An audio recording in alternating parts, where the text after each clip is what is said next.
اچھا، تو آئیے اس کہانی کا آغاز کرتے ہیں جو میانمار کے بیچوں بیچ ایک دریا کے کنارے سے شروع ہوتی ہے۔ یہ منظر دیکھنے میں جتنا پرسکون ہے، اس کے پیچھے ایک ایسی کمیونٹی کی حقیقت چھپی ہے جسے جنگ نے توڑ کر رکھ دیا ہے۔ یہ آواز اتار کی ہے، ایک ایسی ماں جو حال ہی میں اپنے بیٹے کے ساتھ یہاں پہنچی ہیں۔ ان کا گاؤں فوجی حملوں کی زد میں آیا، جس کی وجہ سے انہیں اپنی جان بچانے کے لیے سب کچھ چھوڑ کر بھاگنا پڑا۔ تو جب ان سے آنے والے الیکشن اور ووٹنگ کے بارے میں پوچھا گیا تو اتار کا جواب بہت سادہ تھا، لیکن اس میں ایک گہری حقیقت چھپی تھی۔ وہ کہتی ہیں کہ چونکہ وہ اب یہاں اس عارضی ٹھکانے پر رہتی ہیں، اس لیے وہ ووٹ نہیں دے سکتی۔ یعنی بے گھری نے ان سے صرف گھر ہی نہیں چھینا، بلکہ ان کی آواز بھی چھین لی ہے۔ لیکن دیکھیے، اتار کی کہانی کوئی اکیلی کہانی نہیں ہے۔ یہ تو اس بہت بڑے بحران کی صرف ایک جھلک ہے جو 2021 کی فوجی بغاوت کے بعد سے پورے میانمار میں پھیلا ہوا ہے، جب فوج نے ایک منتخب حکومت کا تختہ الٹ دیا تھا۔ یہ تعداد دیکھیے، 3.5 ملین۔ یہ ان لوگوں کی تعداد کا اندازہ ہے جو میانمار میں جاری خانہ جنگی کی وجہ سے اپنے گھر چھوڑنے پر مجبور ہوئے ہیں۔ یہ صرف ایک عدد نہیں، یہ 3.5 ملین زندگیاں ہیں جو غیر یقینی کی صورتحال میں جی رہی ہیں۔ تو ان لاکھوں لوگوں کی حقیقت کیا ہے؟ وہ اپنے گھروں سے بے دخل ہو چکے ہیں، کیمپوں یا جنگلوں میں رہنے پر مجبور ہیں۔ ان کے پاس کوئی سرکاری کاغذات نہیں، بین الاقوامی امداد ان تک پہنچ نہیں پاتی، اور سب سے بڑھ کر ووٹنگ مراکز تک ان کی کوئی رسائی نہیں، یعنی وہ جمہوری عمل سے مکمل طور پر باہر ہیں۔ اب یہاں پر ایک بہت بڑا تضاد سامنے آتا ہے۔ ایک طرف تو یہ صورتحال ہے اور دوسری طرف فوجی حکومت نے اپنے الفاظ میں جمہوریت کی بحالی کے لیے انتخابات کا اعلان کر دیا ہے۔ تو سوال یہ پیدا ہوتا ہے کہ ایسے الیکشن کا کیا مطلب ہے جب ملک کے لاکھوں ووٹرز کو ہی خاموش کرا دیا گیا ہو؟ تو یہ ہے اصل نقطہ۔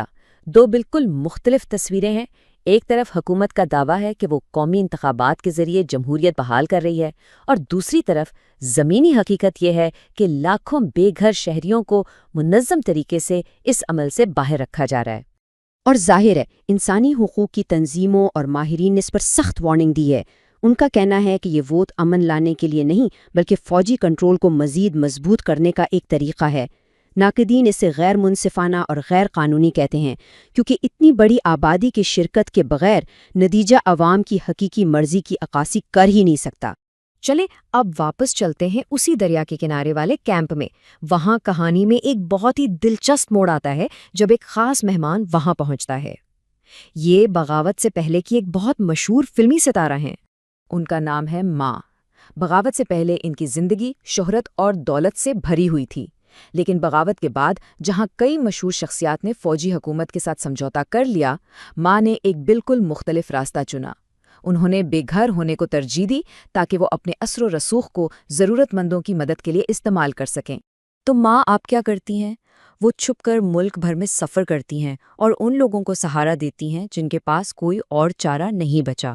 وہ کبھی حوصلہ بڑھاتی ہیں تو کبھی بچوں کے لیے چکن کری کے کھانے کا انتظام کرتی ہیں، اور یہ کھانا بھی مقامی کمیونٹی ہی عطیہ کرتی ہے، کیونکہ باہر سے کوئی امداد ان علاقوں تک پہنچتی ہی نہیں۔ اور وہ ایسا کیوں کر رہی ہیں؟ ان کے اپنے الفاظ میں، اب سب کچھ الٹ پلٹ ہو گیا ہے، اسی لیے میں فوج کی مخالفت کے لیے جو کچھ کر سکتی ہوں کر رہی ہوں۔ یہ ان کا سیدھا سادہ جواب ہے اس تباہی پر جو انہوں نے اپنے ملک میں دیکھی ہے۔ دراصل ماں کی یہ کہانی صرف ان کی اپنی نہیں ہے، یہ میانمار کے ان لاکھوں لوگوں کی بنیادی خواہش کو سامنے لاتی ہے، اور وہ خواہش ہے امن کی واپسی اور اپنے ملک کو پھر سے تعمیر کرنے کا ایک موقع۔ اور یہ خواہش کوئی بہت بڑی نہیں ہے، بہت ہی بنیادی سی بات ہے کہ کسان اپنے کھیتوں میں کام کر سکیں، خاندان امن سے رہ سکیں۔ لیکن افسوس کی بات یہ ہے کہ یہ چھوٹی سی خواہش بھی ان لوگوں کے لیے ایک ناممکن خواب بن چکی ہے جو اپنے گھروں کو واپس نہیں جا سکتے، جہاں ہر وقت خطرہ منڈلاتا رہتا ہے۔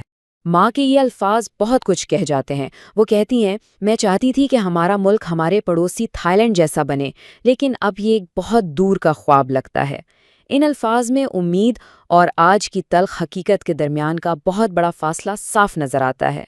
تو آخر میں یہ پوری کہانی ہمیں ایک سوال پر لا کھڑا کرتی ہے۔ میانمار کے آنے والے انتخابات کی کہانی صرف سیاست کی نہیں، بلکہ ان لاکھوں آوازوں کی ہے جنہیں جان بوجھ کر انسنا کیا جا رہا ہے۔ تو کیا یہ ایک انتخاب ہے